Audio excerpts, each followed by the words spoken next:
Yep, it's there. Again, yeah, thank you all for attending. This topic is one that not enough, I would say, in industry really get. A lot of times we have customers that someone's told them that they need to go have something calibrated somewhere, and from their initial request for calibration, it's apparent that they do not understand everything force related, what's involved with force calibrations, and all that we can offer, meaning compression, tension, ascending, descending, single point calibrations, calibrations with decision rules, ASTM E74, ISO 376, 3 runs an average, limited load devices, all of these. And I haven't, I'm starting to touch on it, but there's a lot there to specify, and ISO IEC 17025 Section 7 goes into more detail about contracts and tenders, and making sure that when you're requesting something, you both the lab and the customer agree on what they're going to get. And hopefully there's some takeaways here on some best practices. I don't think we're the best in I like to think that what we do is we're always evolving and continually improving and constantly getting better.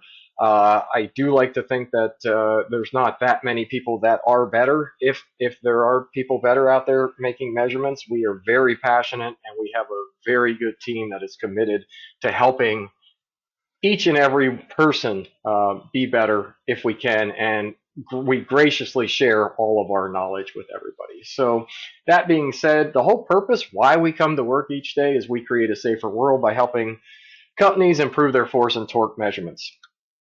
This is me. This is an older picture of me. I need to update it. I should. Though, if you ever need to contact me, reach out on the web, mhforce.com, or my email. There will be PDFs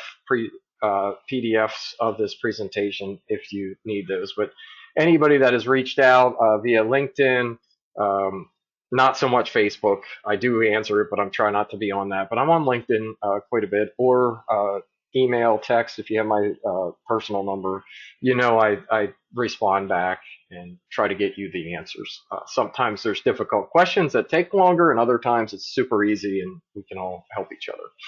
But what we do, if you're new here, very welcome. As I said, hopefully there's some takeaway. We are a manufacturing company that produces force calibration equipment, adapters that are used in industry to measure force. And we also do torque, a little bit of the chubby checker twisting and turning. We do torque at a very high level. We bought a machine from an NMI, and we're making measurements on that torque machine to 0.003%. So it's the second most accurate machine in the world. But on the force side of things, we're using deadweight primary standards. We have 5 deadweight machines, and they're all known to within 002. We have supplemental hand weights, all kinds of other things. And we go up to 120,000 pounds of force. Then we do other calibrations up to 2.25 million, or 10 meganewton for anybody international or using SI, known to within about 0.01% of applied force. And that's what we do. Makes it a lot better when you have those low uncertainties to pass instruments, which we'll talk about. So, discussion on calibration certificates, our agenda today. Some ISO IEC 17025 requirements. We're going to discuss single run, when we are, hey, give me a cal with manufacturers to manufacturer specifications, non-linearity, hysteresis, SEB, resolution, pass-fail statements of conformance and what that means and how to calculate, and then a breakdown of E74. So I'd love everybody to stay for the whole webinar, but if you're in the group where you don't care about E74, there's that stopping point at about an hour that you can just bail or watch it later. But if you stay, appreciate it. You might learn something, and E74 is what I recommend personally to have your calibrations comply with. Outcomes. You just want to have some knowledge of what is required on their certificates of calibration, the proper language to use, and understand the basic math behind calculations. And there's supplemental tools, as I posted in the chat, if anybody wants those. Additional material, this is going to be in the PDF, technical paper on adapters, really not addressed that well in the standard, though force is very mechanically oriented in an adapter. If someone chooses to use a flat surface full engagement of threads versus not engaging the threads, a pin size where the hole, you engage the hole with a different size pin. All kinds of things make a big impact on the actual stress and strain produced and the output of the usually of the elastic force measuring equipment standards. And then we have a technical paper on risk and why a 4-to-1 TUR is not enough. And I'm just finishing up a paper on bias. And when I talk about bias, we're talking about measurement bias, which is a little bit of that in this presentation here today. So here's from the standard. When a calibration report is issued, we must follow the requirements standards we are calibrating in accordance with. So you have the basics. Almost everybody sees the date of issue of the report, but you have all of these other things that come into place in that the requirements, and they're in 7.8.2. The reason I highlighted J, the date of issue of the report, is because this is one of the significant findings. Also having the date of the calibration as well.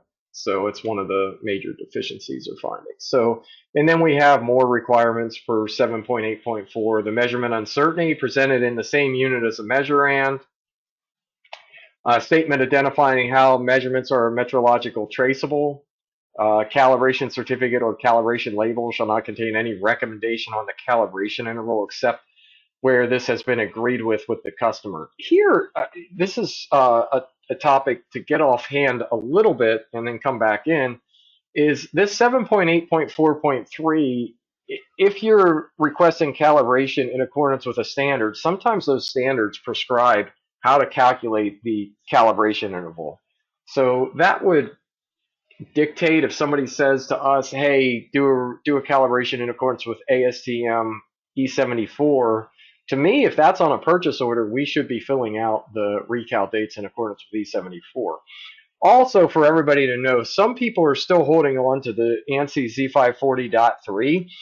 If you want a calibration to be compliant with ANSI Z540.3, section, I believe it's 5.2.1C, states that you, the one that are issuing the PO, shall let us know what that recalibration date should be, and we need to print a certificate with a recal date. We cannot issue a certificate in accordance with Z540.3 without a recal date. So that's one caveat here. But all of this is what we're doing is we're trying to establish traceability on our certificate. And then the standard says there's a statement identifying how the measurements are metrologically traceable. And what that means is it's defined in the international vocabulary metrology is traceability as a property of a measurement result whereby the result can be related to a reference through a documented unbroken chain of calibrations, each contributing to the measurement uncertainty. And if we look at this, I like looking at this through our lens, the lens of force, and the typical uncertainties through force, and that statement identifying how they're traceable.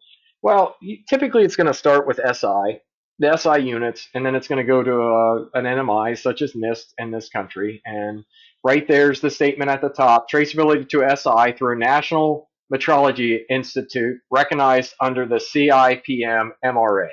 Not all NMIs are recognized. So in this country, it's fairly simple to say, and there's some other countries, Germany, PTB, England, NPL, India, NPL, India, Japan, NMI, Japan, CNOM, we could just go on and on. Those are all recognized, but some of the other countries do not have them. So that's why that recognized under the CIPM MRA is important. So what we're saying is, how are we traceable? Where are we on this traceability chain? Where are my measurements? Am I 2 steps away from the NMI or 3 steps away from SI? Am I 4 or 5? Some people just say, hey, I want something that's NIST traceable. Well, that doesn't really mean anything. If you think about NIST traceable, what is that saying? It says traceable to NIST. how far away are you? If I don't calculate my uncertainties correctly, it means nothing. That statement needs to go away and the language needs to become traceable to SI. And I'll talk about that a little later. But as we go through this, you can see each level, the uncertainties get higher and higher. So that's how we're establishing traceability. We cannot be better than the lab that performed our calibration. So as good as they are, we can never be better than them. So the best we can usually get in force in the US is NIST. After NIST, we have primary reference laboratories such as Morehouse, where we have several dead weight machines. And then we do calibrations for a lot of our customers are either doing working standards or accredited calibration suppliers. And the uncertainty tiers, these are standard, go for coverage factor K equals 1, get larger as they go. So understanding, we must get into a statement identifying how they are. Here's a nice poster from this website that shows how force is derived, and it's derived from, it's a derived unit, and it's the base units for force are mass, time, and length, and they're shown in this illustration. The formula for force is mass times acceleration. Using these base units, the CIPM, BIPM, defines 1 Newton as the force required to accelerate 1 kilogram to 1 meter per second in a vacuum. A lot of interesting stuff in relation to that. But let's get into the certificates. So the first part of this was about not stating NIST traceable on our certs, right? And if we want to do this, we want to establish traceability of the SI. This is really how things should read. This calibration was performed using measurement standards traceable to the SI through a National Metrology Institute, NMI, such as the United States National Institute of Standards and Technology. If you wanted to take that further, you could say mutually recognized under the CIPM of that agreement. So this to me is the minimum. There's a lot of reading on certs. We might add the end part to it, but this is much better than this traceable because we're really tracing back to the SI. But let's go on. So what else do we need to do? Well, depending where we are, we also need to follow a policy document, which is ILAC P14. And if we're calibration labs, specifically us, we need to follow. And the ISO IEC 17925 standard says the measurement uncertainty of the measurement result presented in the same unit of that as a measurement related to percentage. And then P14 basically gives us the guidance on what is in this expanded uncertainty. So we're looking at the expanded uncertainty. It's reported here. What the heck does this mean? And P14.5.4 contributes to certain stage shall include short-term contributions during calibration and contributions that can reasonably be attributed to the customer's device. Where applicable, the uncertainty shall cover the same contributions as that were included in the evaluation of the CMC uncertainty component, except that uncertainty components evaluated for the best shall be replaced with those of the customer's device. Therefore, reported uncertainties tend to be larger than the uncertainty covered by the CMC. I put a link in the chat window that you can download an Excel sheet where you can play with all the different things that go into it. But when we report expanded uncertainty here, we're taking into account resolution of the device, how good is our measurement, and then typically repeatability. How well would that repeat? And is it the same as the CMC, or does this device deviate from the CMC?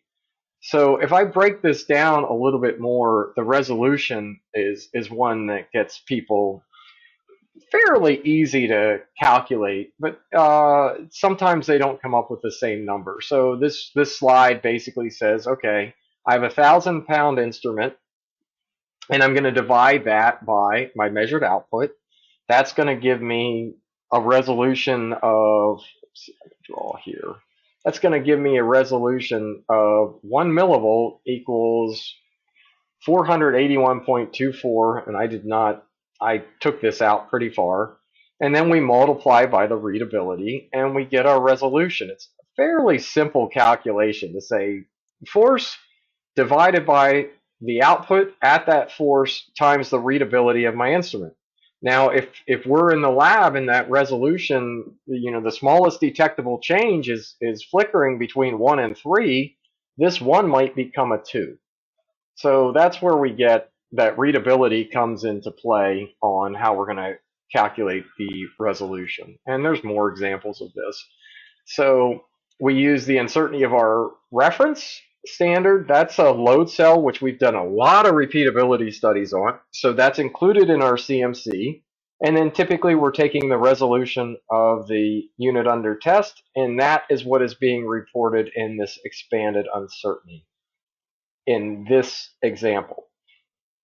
And the sheet does a good job with it. We're basically root sum squaring and applying a coverage factor of k equals 2. And when I say the sheet does a good job, that's the Excel sheet that's in the link. And if we look at these numbers, this is the Excel sheet. This is all the stuff that we're dealing with. U sub W, the maximum standard uncertainty for the CMC, U resolution, the resolution of the force measuring system at the time of calibration. That's what we record. And UV is the standard uncertainty and the calibration of the voltage measurement, electrical, if we have electrical cals. In this example, we did. If a customer sends in their load cell with their meter, we would not have electrical. And that is what I always will recommend, because we have to establish, if we just receive a load cell, we have to establish that traceability. Not only if you're the customer, you have to establish the traceability. You sent the load cell to us, which you can establish traceability on the load cell, but now you have to establish traceability on the electrical side on your end. So you might need a high-end multimeter like a Keysight 3458 or a Fluke 8508 or an 8588 or whatever you're using might need to be calibrated, and then, or you might have a bunch of digital meters that you need a simulator then to standardize all of those meters. We have some articles on our blog and in our new ebook on that if anybody's interested in establishing traceability for electrical. So you get into some terms that I started throwing around. What's on the certificate? We've covered what's in that expanded uncertainty on that single run cert, the voltage, the CMC, and the resolution. And if somebody sent a meter, we would not have the resolution. But then a lot of people ask for, okay, give me some terms for a load cell spec sheet. I want to see if my load cell's actually as good as the manufacturer that made it is claiming. So you get terms like non-linearity, which is the algebraic difference between output at a specific load and the corresponding point on a straight line drawn between the minimum load and maximum load. And manufacturers are typically using the worst case, which occurs around 40 to 60%. And then the data for the data is adjusted for beginning and end zero. Then a line is passed through point zero and point at capacity. What I'm going to do here is basically we have this sheet, and you can adjust for both zeros. You can adjust for beginning. In this example, in our program, we select, depending on how the customer is using the device, we select how we're adjusting for zeros. And typically, it's either do nothing, subtract the beginning zero, or interpolate the zero throughout the line. But in this example, the nonlinearity is 0.115, and you can see that's around the 30% point over here. We said normally 40 to 60, and this one happened to be at 30. But if you look at 40, you look at all the points between, in this scenario, between 30% and 70%, we seem to have the worst behavior from linear, and that makes sense. These calculations are available. They're in our book. That ebook has all of the math behind them if you want to take a gander. There's Excel formulas and you want to calculate them yourselves. So static error band, the band of maximum deviations of the ascending and descending calibration points from a best fit line through the zero output. This includes the effects of nonlinear hysteresis and a return to minimum load, and it's normally expressed in units of percent of full scale. So basically, this drawing here, you're taking a descending curve and an ascending curve, and you're saying, what's the I'm going to draw a straight line between them, and what's the maximum difference between the ascending and the descending curve, and then you're reporting this value. So if I use this, if Morehouse says, hey, I need to load my load cell to 2 millivolts at 50%, and we say your SEB is 0.02, that would mean one of these lines has the maximum deviation of 0.02, and that would be a good number to use. So in this reliable data, SEB, here's some points. Here's just ascending only. Well, we prefer to run SEB in ascending and descending, though I put this example in here because some customers insist to have SEB on their certificate with ascending mode only, and I really want to encourage people to at least add a descending point to really pick up that hysteresis effect. What else is on a CalCert? Well, there's going to be equations. Somewhere on almost any CalCert, you're going to see some equations, and we generally like to report if people want to use this equation. Straight line equations, we are going to go to like higher order equations in the ASTM section. Though, if you wanted to generate the same line here that we generated, this best fit straight line here, we are going to use one of these equations. And then if we knew our millivolt value, we could use the other one, the force equation. So if I know millivolts, I can solve for force by V0. And if I know what I want to set my device to, I can use the A coefficients. And all these basically do, this A set of coefficients say, here's my matrix at 1,000 pounds. If I use this formula, I expect to get this answer. And if I use the B coefficients and I type in 2.07796, I expect to get this answer. That's what those coefficients are doing. Now, if you notice, there's quite a bit of error because the load cell is not, the best fit straight line is not the same as 1,000 pounds. It's 0.4256. And that gets solved if higher order equations are used, which we will talk about in a little later. But the other thing here, if we look at these values, which is basically, remember your days in algebra, basically the values are, remember this formula, y equals mx plus b. That's what we're doing here, just basic algebra 1 for many, y equals mx plus b. And the b, or these intercept points, the b0 points here, are not 0. So if we plug any of these into a meter, at 0, it's not going to show 0. And there it is, where m is the slope, x is the response, and b is the intercept. And you can plot either way. Here's that example. You can plot these either way. Again, I think almost everybody here has probably had algebra in one of your grades, and you remember, at least when I was showing my age a bit, when we used to have graph paper, and then we plot the points, and here's your x and your y axis, and then you axis, and then you would draw lines through them and calculate all these. Now it's super easy to do with the Excel spreadsheet. And then hysteresis is, so we talked about non-linearity, we talked about static error band. Hysteresis, if we report it, that's if we're making descending loading points, is the algebraic difference between output at a given load descending from the maximum load and the output at the same load ascending from it. And it's normally expressed in percent of full scale, and typically the worst points are between 40 and 60%. Our engineering team drafted this up for me. It's a pretty nifty graph here. If you plot any of these a lot of times in Excel without really blowing it up or going on a granular level of really zooming in, you're just going to see a straight line. You're not going to see a point. It's going to be very difficult to see a 0.02% deviation. So what our engineering team did is, you can see over here, output in millivolts. They blew all of this up, multiplied it by very, very large numbers to show the concept here of non-linearity, SEB, and hysteresis. And you can see the line that's drawn.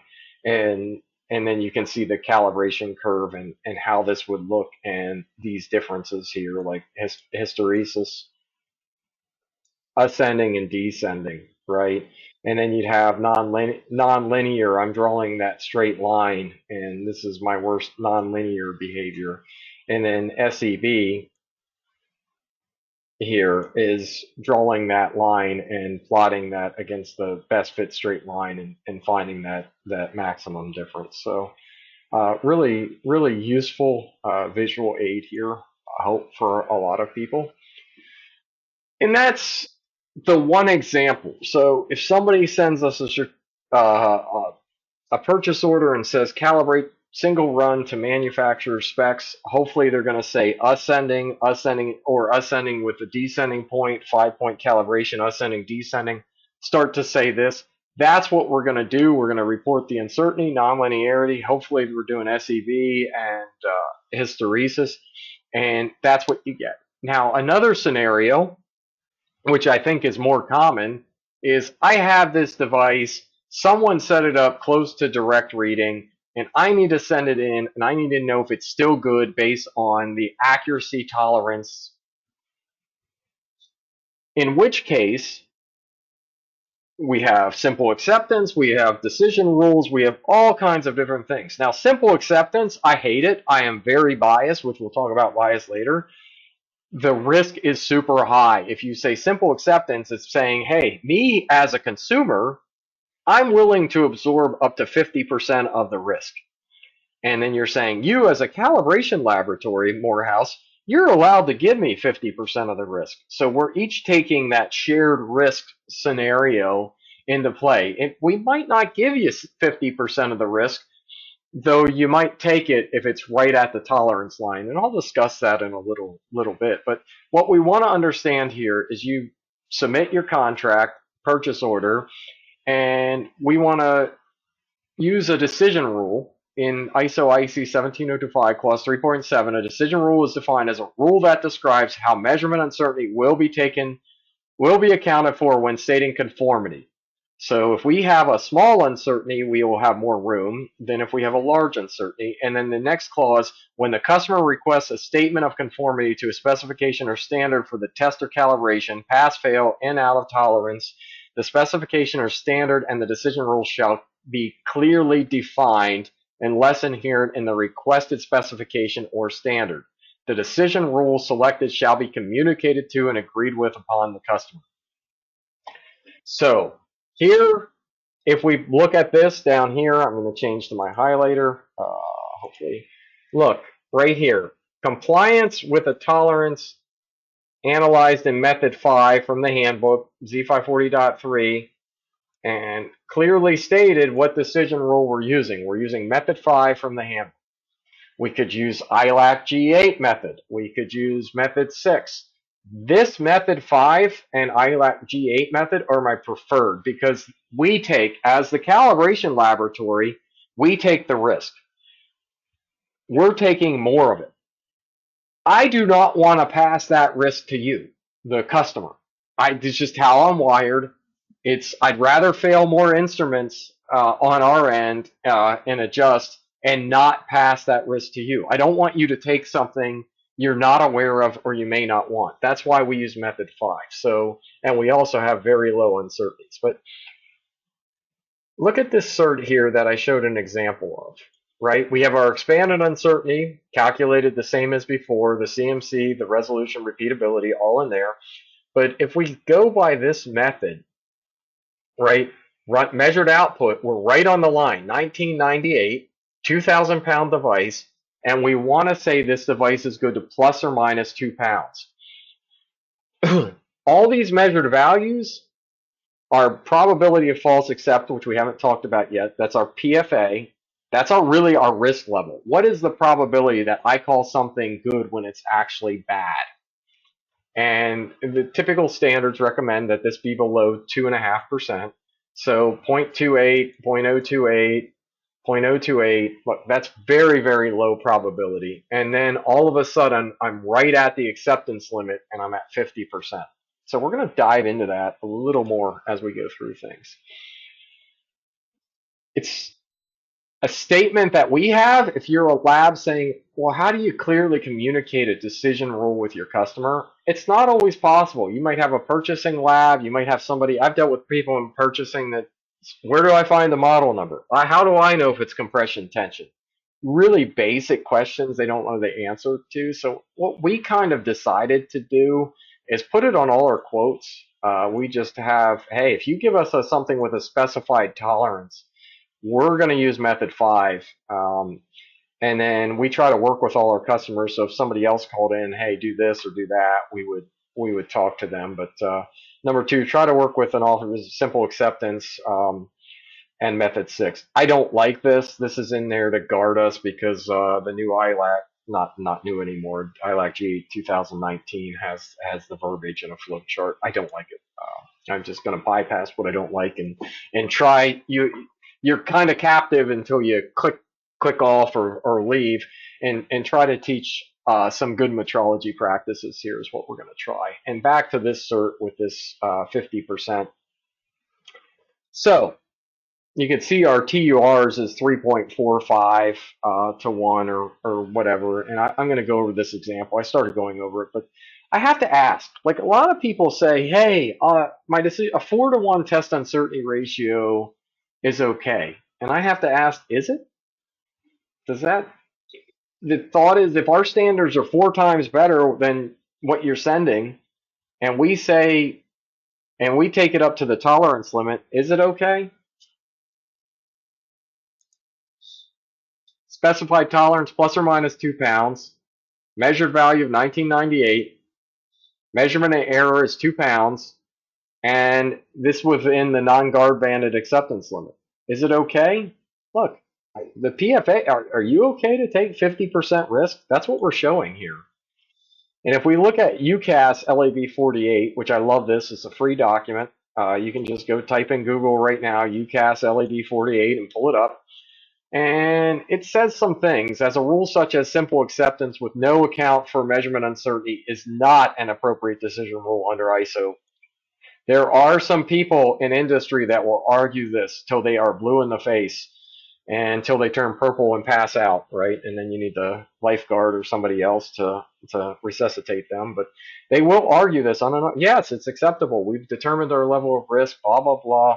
UCAS LAB 48 took the stance. It's not. It does not comply. You are not taking measurement uncertainty into account if you're basically saying, hey, I can ride that acceptance limit and still call it good.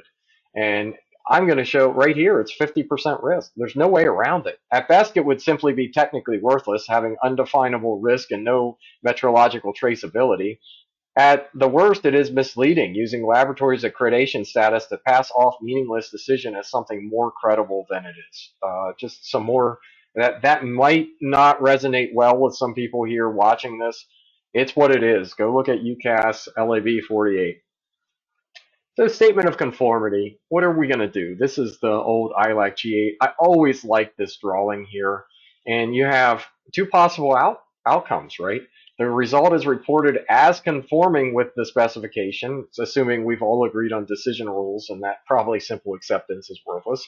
And the result is reported as not conforming with the specification. So 1 is real easy. A, right down here, this A, I'm in. I have all this room, wiggle room to be in. Still have some systematic bias type B errors and whatnot, but I'm in. B is showing about a third is over. Is it okay? This is where we get into conditional acceptance. You might have bought, which means basically you might have bought something. Manufacturer specification is 0.1%, but you only need 0.2%. At which point you can do an evaluation and say, yeah, I can live with a lot. I can live with almost up to X amount of risk. That goes back to the end user in that scenario.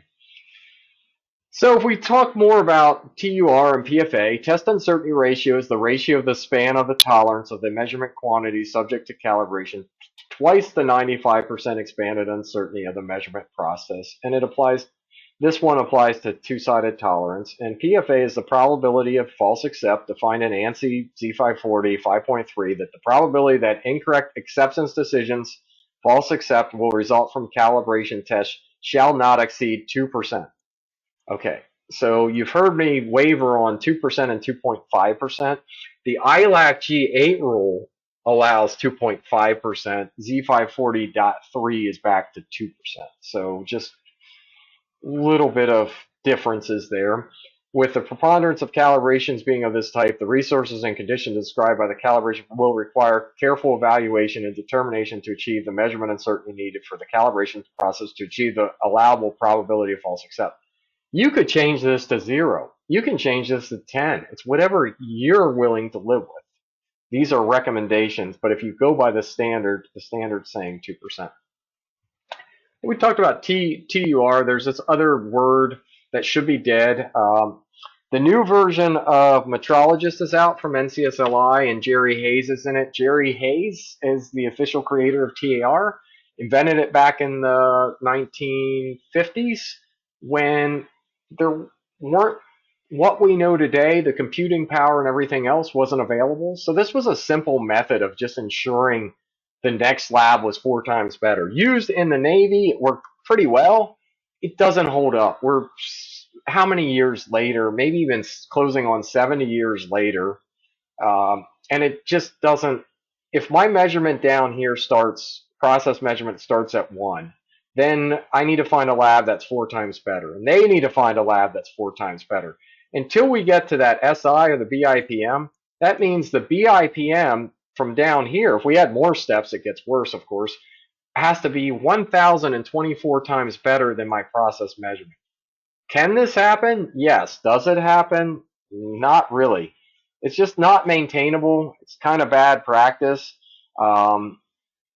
And when you're looking at metrological traceability, document a number each contributing to measurement uncertainty, it breaks really, really quickly. This is why we start doing uncertainties where it's cumulative, right? The uncertainties just propagate and get larger the further down on the pyramid. So we're looking at decision rules and tolerances. I showed you that type that from ILAC G8. It's conforming or it's not. A little bit of difference here. So if we compare a 10,000 pound load cell calibrated at us versus a competitor machine, and depending on there's a lot of inputs on here, right? What's the accuracy? What do you need to achieve? O5, resolution, repeatability, all that stuff is going in this TUR formula, right? UT tolerance, that's the reference standard uncertainty, the resolution of the device, and the repeatability of the device, and this should say and other. But if we're just looking at these 3 things, here, Morehouse, we have a 22-to-1 TUR, where if we look at one of our competitors, the next tier down, they have a 1-to-1 TUR. What does this do? And really, this is section 6.4.5. Do you think a 1-to-1 TUR, the equipment used for measurement, shall be capable of achieving the measurement accuracy and or measurement uncertainty required to provide a valid result?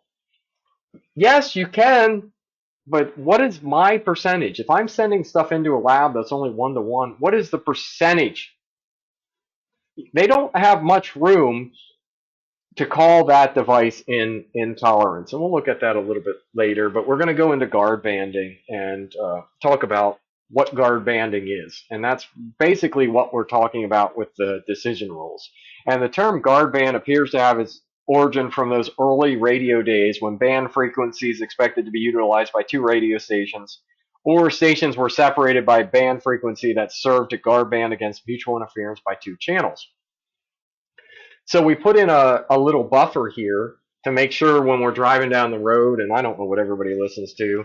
I've been listening to Dead and Company a lot, Grateful Dead, but and I wouldn't really, if I listened to a rock station and a Deadhead station, right, I'm driving down the road, maybe Sugar Magnolia gets mixed with Metallica's Lux Eterna, the new song, or something like that, and it's wild. And I think some of us will know this now with HD radio and everything else and satellite. We probably don't know it as much, but in the old days, you drive through areas, right, and you'd start getting the interference of the radio channels when you started crossing over and the signals got close, and you could kind of hear the station go out and kind of pick up the new station. So most of them obey these frequencies and put in this guard band. And we're kind of doing that in metrological practices here by saying, hey, this method 5 based on measurement uncertainty. So we're going to subtract that measurement uncertainty from the result. And it's super simple to calculate, and I'll go over examples. And they are calculated from the measurement uncertainty. The test limit is based on the worst case PFA that will be accepted. This was recommended per ILAC G8 2009. The downside is, if you're looking, the downside for us, if we're doing this, is they may be too aggressive. We may fail more than what we need to. But that's another story. That's pushed back to the lab. You as the consumer can handle that, hopefully handle that a bit better, and know that you have that wiggle room to be in tolerance and know that your devices are good when they do pass or when they're adjusted and they're within. Back to this 1998 scenario. If we graph this, this is what it looks like. Following this same scenario and plan, look, our tolerance limits, you can see these, they're right here. And our line, data normally distributed, look, half of this distribution is over the line. That's where we're coming up with the 50% risk. And then I did some extra math here. If we did a simple guard band with subtracting the uncertainty only, we get this number. That's not allowing for 2%. And if we allow for 2%, we get a little more room. So basically, following ANSI Z540, we can calculate that. And I believe I'm going to show you how you're going to calculate these guard bands in a few slides. We can calculate these, and this is basically saying, hey, if I want less than 2% risk, as long as what the unit under test, as long as my measurement value is between these two numbers, I'm going to have a pass. Just knowing you have a 4 to, and on here, the TUR is 3.45. I could show an example with 1,000 to 1 TUR. If it's on the line, half of this curve's over. So it's not enough to say 4 to 1 is not enough to minimize risk. And then it's all about this location of the measurement and why we care about that. If a device has a specification of 0.1% of full scale and we report a value within 0.1%, is it intolerance? A lot of people would say yes, but the answer I want to convince everybody here is it's always going to depend on what the uncertainty of the measurement and what the location of the measurement is. We have to take both of those into account. Bias. Okay, so I have a 10,000 pound, someone sends us an instrument, the specification is 0.1% of full scale on 10,000 pounds, and we pass it. It goes out of our laboratory. The cert says, hey, your risk level is next to nothing, right? No PFA, no risk. And we say, hey, in order for you to generate 10,000 pounds, you have to load the device to 10,009. So what basically happens here is this device is direct reading. We say to generate 10,000 pounds, you have to load it to 10,009, and you ignore that and you load it to 10,000 instead of 10,009. So the actual force that you generate in that equation is 9 pounds light, right? You have to go to 10,009 to generate 10,000. Therefore, you're at 9. You're only applying 9,991. And if we look at this primary lab, we do the calibration. This is all new. This is the paper that I'm working on now. We all do this calibration at 999.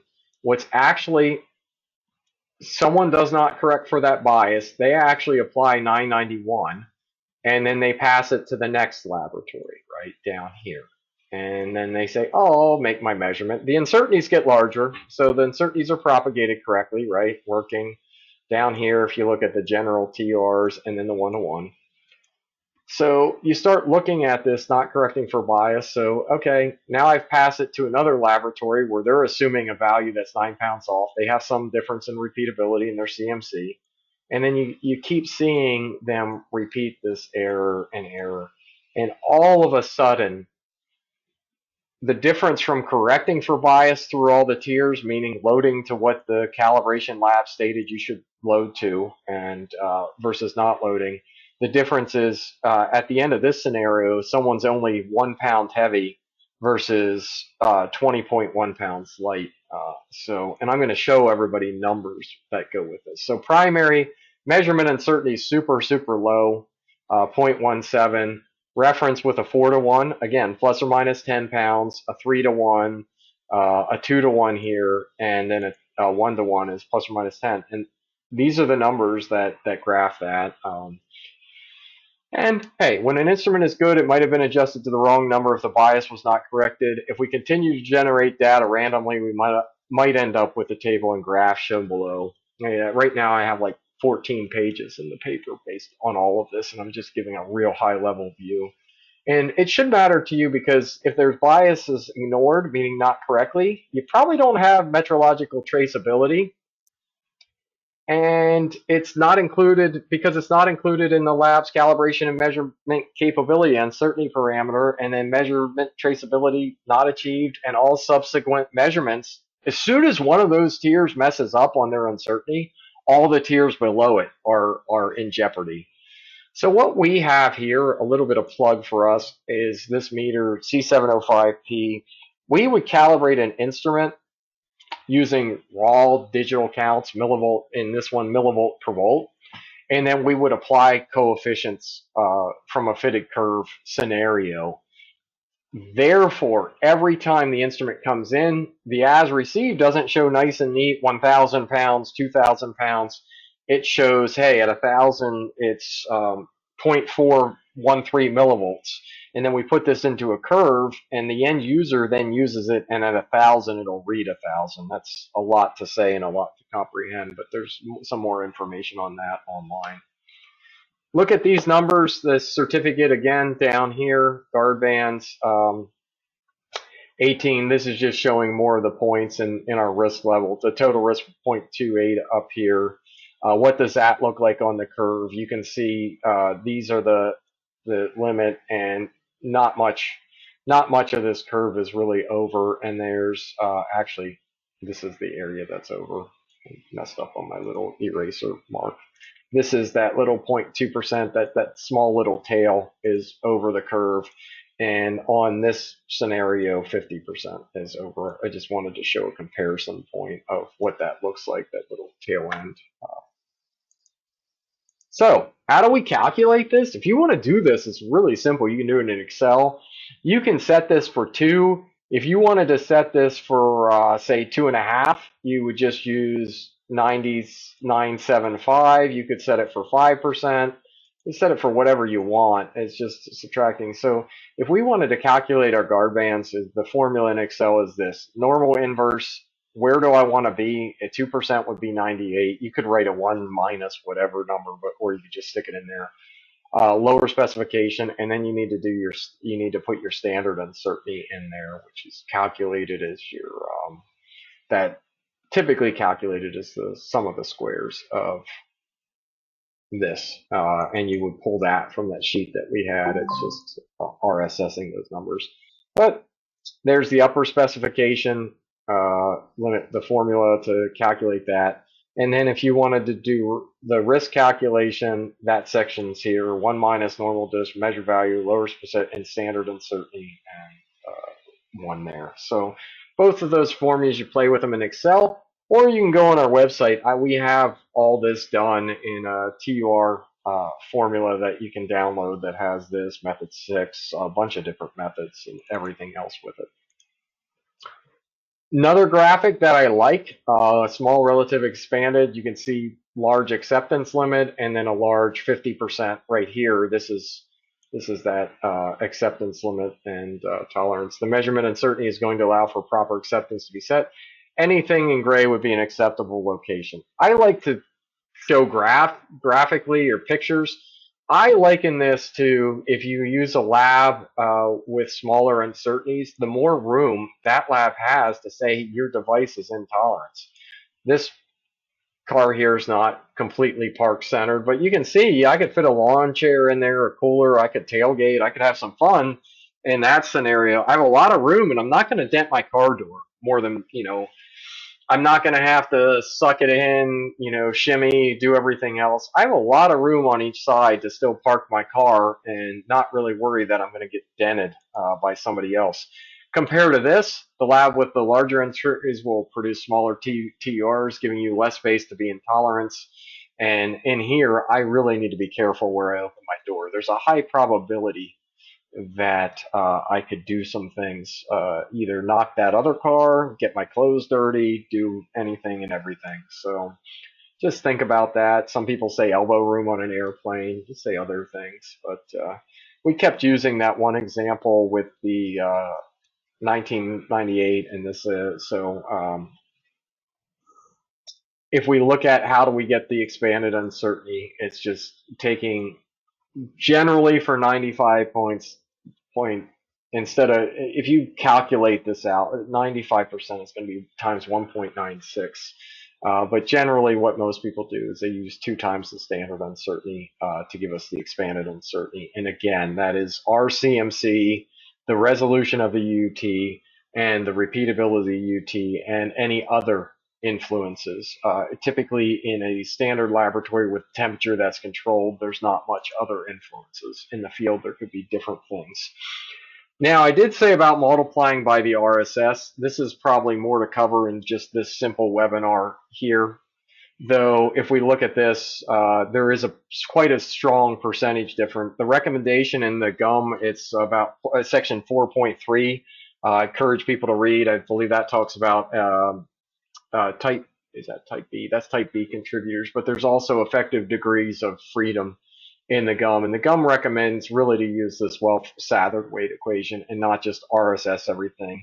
And just in this simple example here, if we RSS versus use the GUM, that's simple. RSS right here versus using Welch-Satherd weight, coverage factor, everything else, our expanded uncertainty is quite different. It's about 53.52% difference. So talking that more in detail, if we're going to do force uncertainties, and here's at the point where we're going to go into understanding ASTM certificates.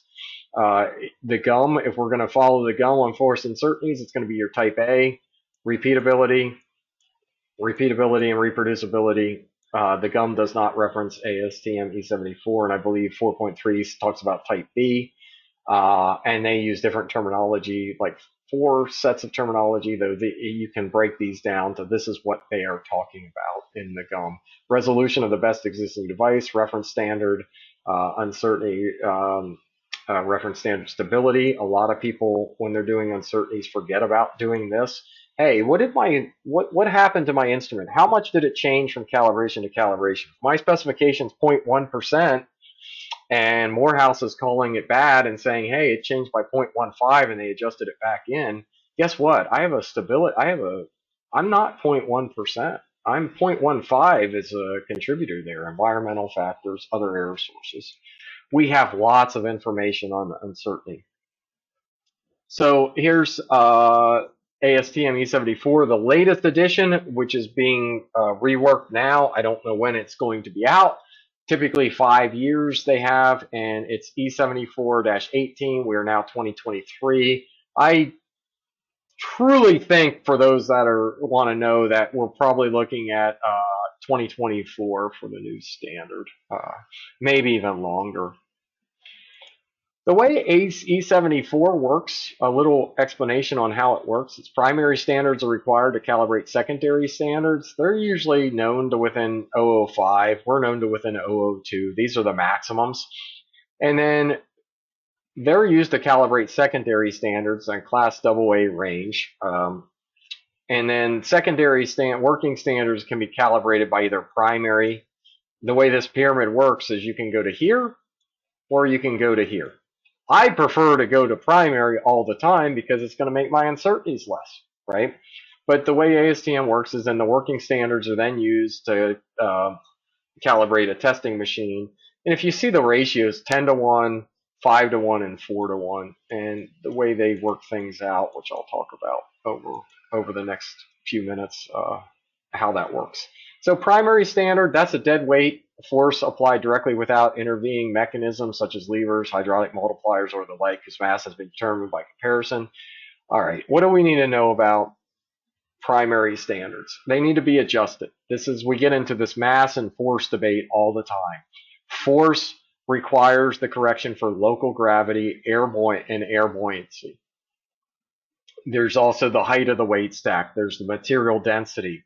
All this stuff goes into our force equation. Mass, you cannot use mass without significant corrections to make force weights. And if you're using mass, you're going to have a very, very sometimes large errors from gravity. Though we do have all those conversion sheets available in the documents page on our website if you're interested in converting force to mass. Secondary standards. Here's a lever. This one's interesting because it's a lever dead weight. It's one of the more interesting ones, but they're typically what we see. There's the proving ring and load cells. And it's an instrument or mechanism, the calibration of which has been established by comparison with primary standards. So this is you have to, if you want any of these calibrated, then these are used in where are they used? They're used in machines such as calibrating machines that then can be used to calibrate a working standard. All right, and all types of here's all our references circled here, and these could be general purpose or working standards. So different machines, 100,000 pound UCM, a 10,000 bench top, and a 2,000. So we are calibrating to the E74 standard, and the E74 standard has additional reporting criteria that needs to be on every certificate, and that's found in section 13. Date of the calibration, that's the same as the 17025. A lot of them are the same requirements, though they're different, like a type of reference standard used with a statement of limiting errors or uncertainty. Listing of all the calibration forces applied and the corresponding deflections at each rotational position, including the initial and return zero and measured deflections. Right? Force measuring instrument resolution, the measurement uncertainty associated with the calibration results, and verified range of forces or verified range of forces. So you can interpret these. There's the excitation, voltage, and waveform used when known. That's one that's fun. This is where we get into meter substitution. We have lots of people we've been dealing with recently that they send us something, we do a cal, we say 10 volt DC excitation, and then we determine, you talk to them, and then they're using a meter made overseas, which is actually AC. That's not traceable. You can't do that, and you get into a headache on standardizing systems and everything else. If you're one of those people, give us a call. I have lots of resources to go over and get everything straightened out so you can make metrological traceable measurements. So here's a CAL certificate. Here's the front page, or not the front page of one. Here's a page 3 of 4. This is I believe, a compression only certificate, and it's a sample. And typically, if we're going to do an E74 cal, we're going to warm up the instrumentation 15, 20 minutes, maybe even 30, because then we're going to start to exercise it. We're going to select 10 to 11 text points, fixture it in the frame, exercise 2 to 4 times. Hey, typically we're doing 5 anymore. Apply the first series of forces, rotate 120 degrees.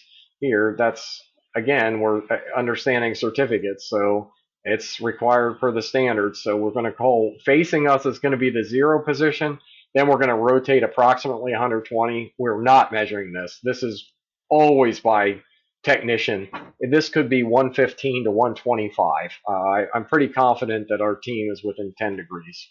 The 0 position is probably within 1 degree, and the rotations are within 10. And then we're going to rotate 120. If we're doing tension and compressions, you need to switch modes, exercise, and repeat the steps.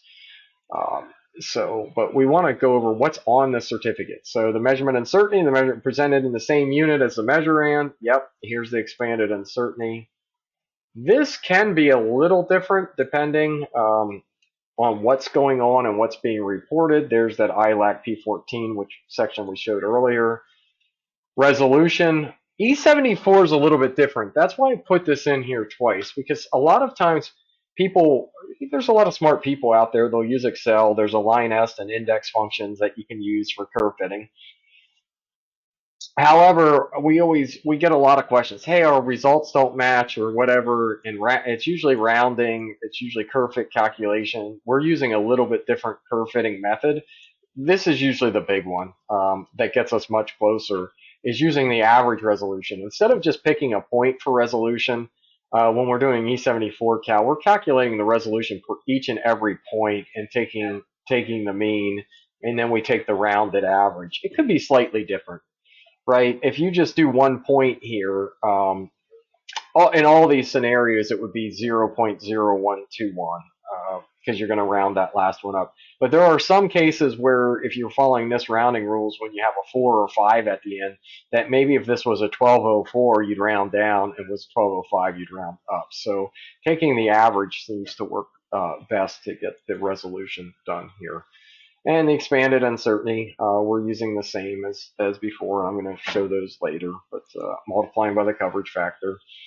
The Class A or AA verified range of forces, these are some things to look for on certificates. So my standard, my lower limit factor is 0.0874. Yet my Class A is, when we report it on a certificate, is 100. ASTM says the first applied non-zero force point, and to get that Class A, we multiply 400 by the lower limit factor, which this load cell, if we would have taken a point, 5,000 pound, if we would have taken a point at 30 pounds, we could have reported 34.96. However, most standards, ISO 376, it's a requirement that the first test point force applied points shall not, theirs is a shall, be less than 2%, and ASTM recommends 2%. So typically we're going the 2% point. And the verified range of forces shall not include forces outside the range. That's just more things to consider.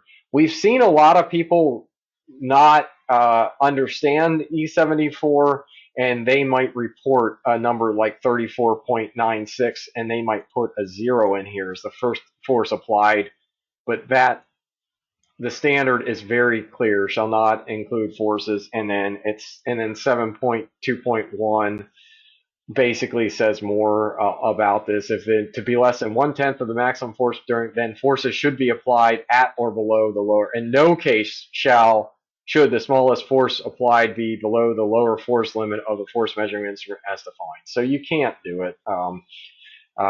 We can't use 0 and say 0 is our first test point, and you'll see that on some of the competitors' certs, and it's wrong. Then we get into section 11.2.1. Remember when I said, if someone submits an item and they say calibrate per E74 and they do not give us guidance on the recalibration, what we then would do is say, hey, we look at our previous fitted curve values and we compare them against, and this is on our certificates when we check the boxes in our program, and then we compare them against the current coefficients. And depending what class, if we want a class AA, those calibrated by primary, we need to be better than 0.32 to assign a 2-year recal. And if we want class A, we need to be better than 0.16. And in the section, basically, if it doesn't meet, now we cannot assign a recalibration interval without speaking with you, because it says force measuring instrument not meeting the criteria shall be recalibrated at intervals that ensure they do not. So here's where we get into guidance, and the typical guidance is shorten the interval. If it continues to not meet, keep shortening it. It's not the greatest answer in the world. What it used to do is if it didn't meet, they go back to a 1-year calibration, and that's typically what we recommend people. If you want the lowest uncertainties possible for your secondary standards, we recommend a 1-year calibration interval. And you know why we recommend it? It's because this change from previous is your reference standard stability, And this goes in your uncertainty analysis, and the larger these numbers, the larger your uncertainties. And meaning if you're making those conformity assessments, you have less room to call your customer's devices good. So expected performance, this confused a lot of people. We're basically following what NIST does. I like NIST. I think they do a great job. If you see a NIST report, they'll put an appendix page in there and they'll basically say, hey, response units are this, and this is the percentage at max force.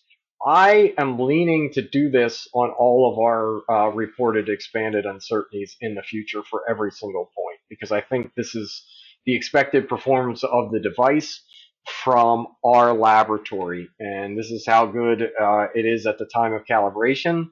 It's represented the expected performance when you calibrate it on a similar device that is equally as plumb level, square, rigid, and has low torsion.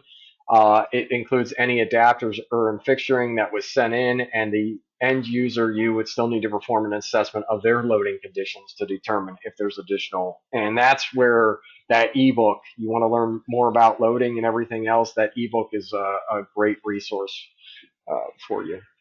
So least squares, if you notice, ASTM allows, if you caught it, and I'll show it in the next slide, it allows a polynomial equation that can be fitted up to a fifth degree.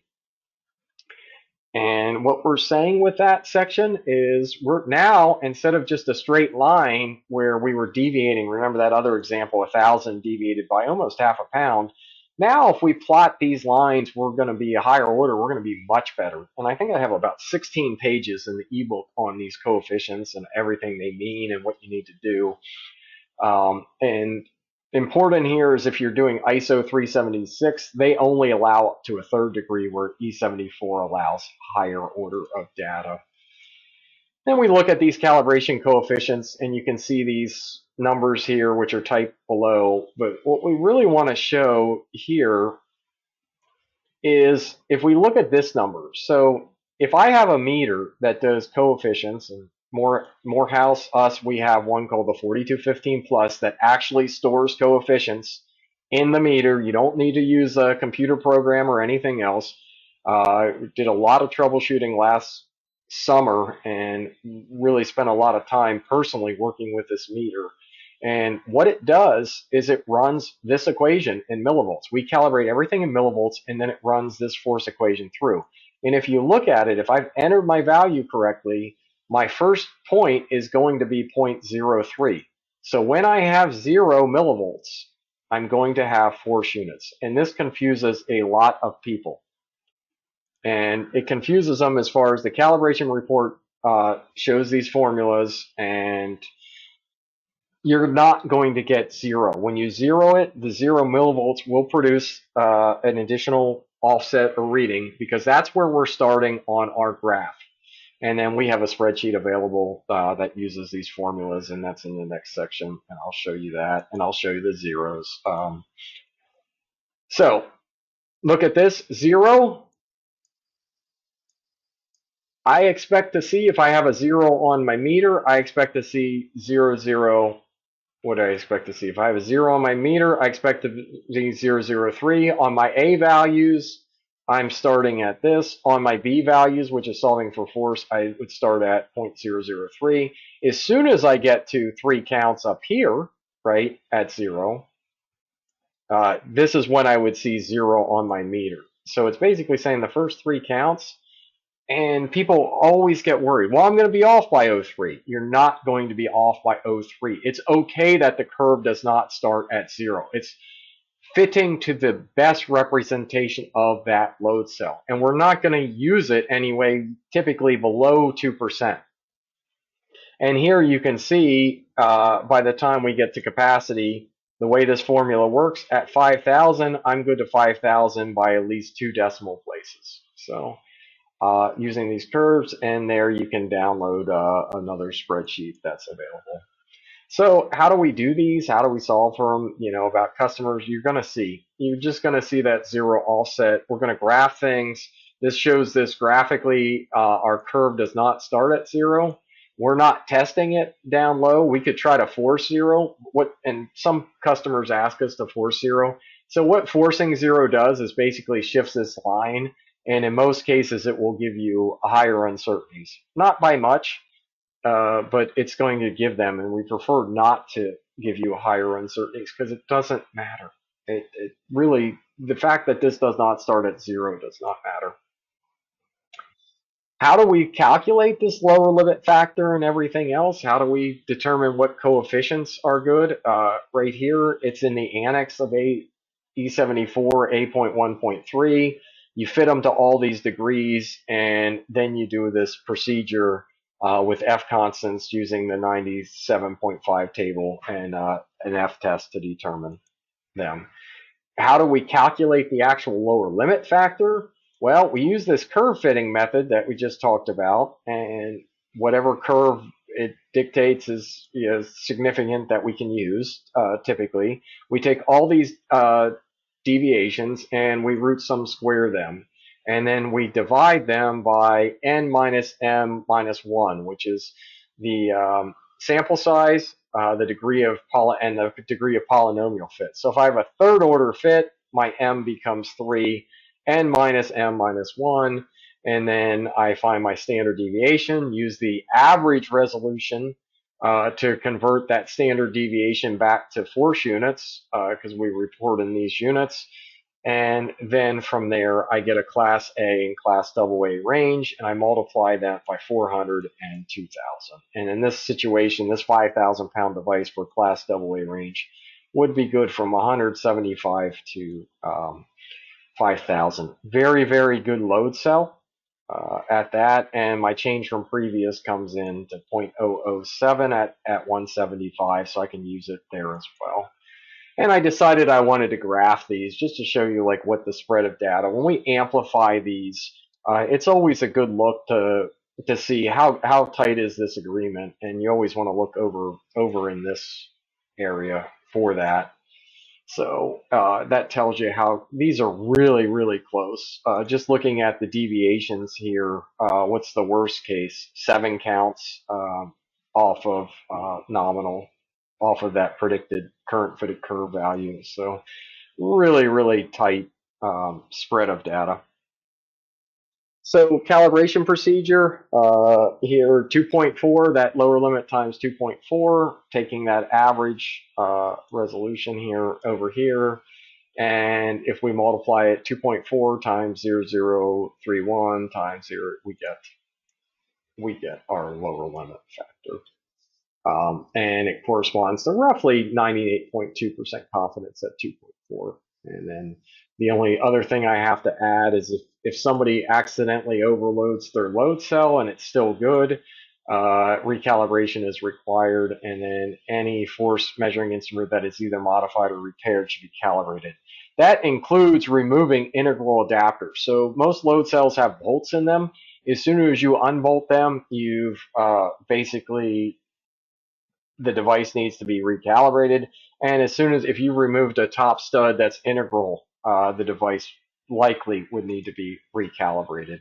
And there you see that formula up here, standard deviation from the sum of the squares multiplied by the resolution times that, and then that gives you your lower limit factor of 0.0874.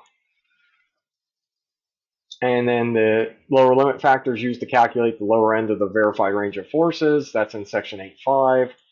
And then other factors can be evaluated, and it's only one component of measurement uncertainty. But hopefully this is from the first start of it, single chain, we're putting expanded uncertainty into this cert.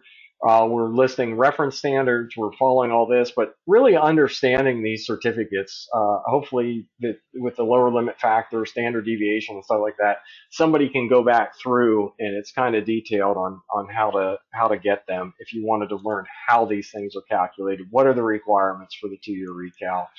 And then how about this annex page? What is this? And this is also online that you can go and say, how do you calculate this O22 max respawn force? And here everything's defined. It's defined on that annex page as well.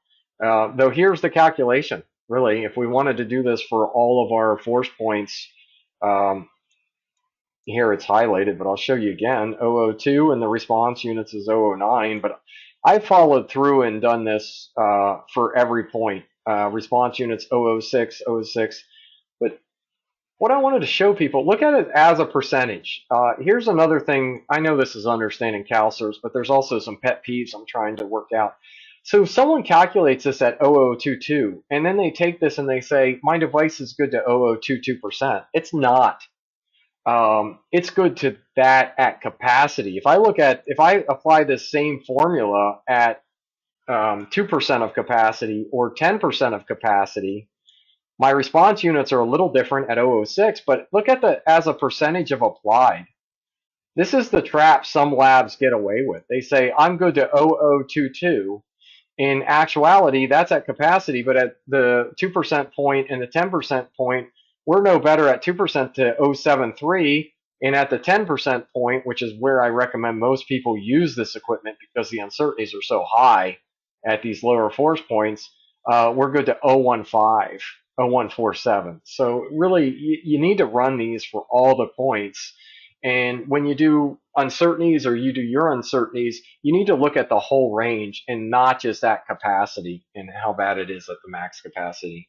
And you obviously we report that uncertainty. You still need to do a thorough analysis to comply with ILAC P14 if you're accredited, and if not, JC 100 2008 the GUM, and we have several tools.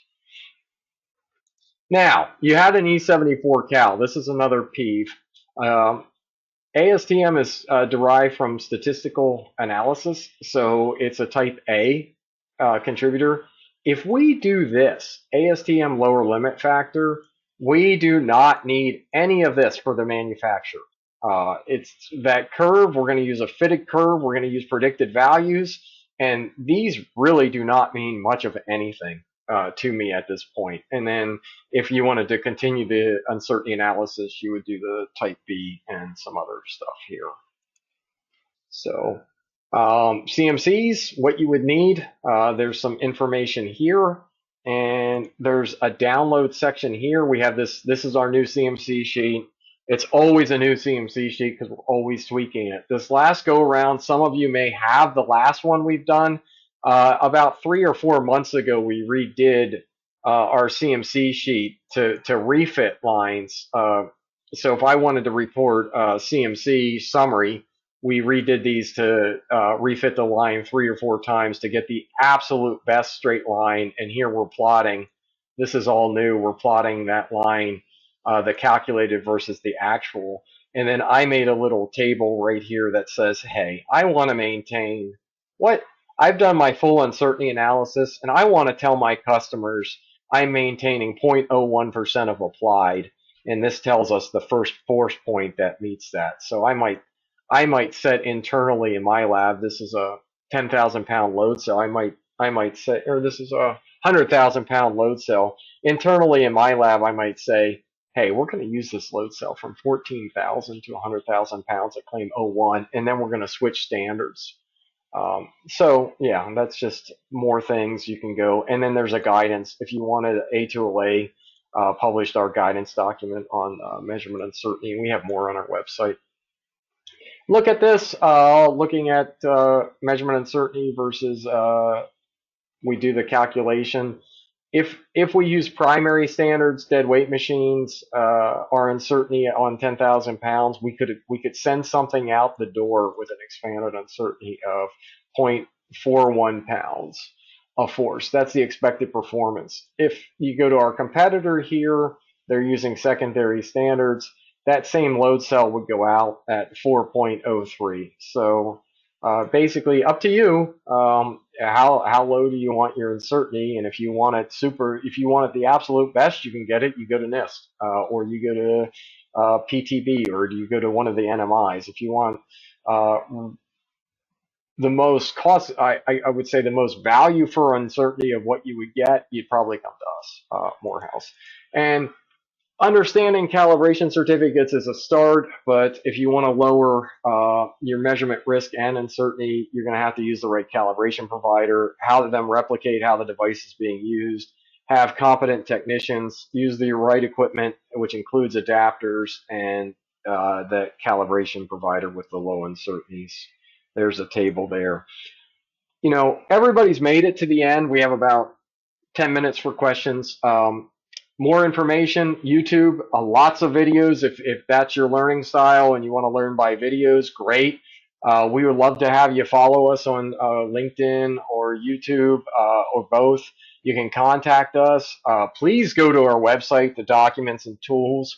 Download that free stuff. I mean, there's no need in your organization to reinvent the wheel if we've already done it. So you know, again, a lot of information's been presented on certificates. This probably needs to be a full day course where we break it out. If people want it, I'm happy to do it. Our next webinar is you have questions, we have answers. So if you have some questions now, great, I'll answer them. If you want to wait till the next webinar and you have some things that come up, it's free game. It's basically an hour and a half of free game questions and answers. So whatever you have and you want some free advice, we're happy to give it. So with that, I'm going to stop the recording.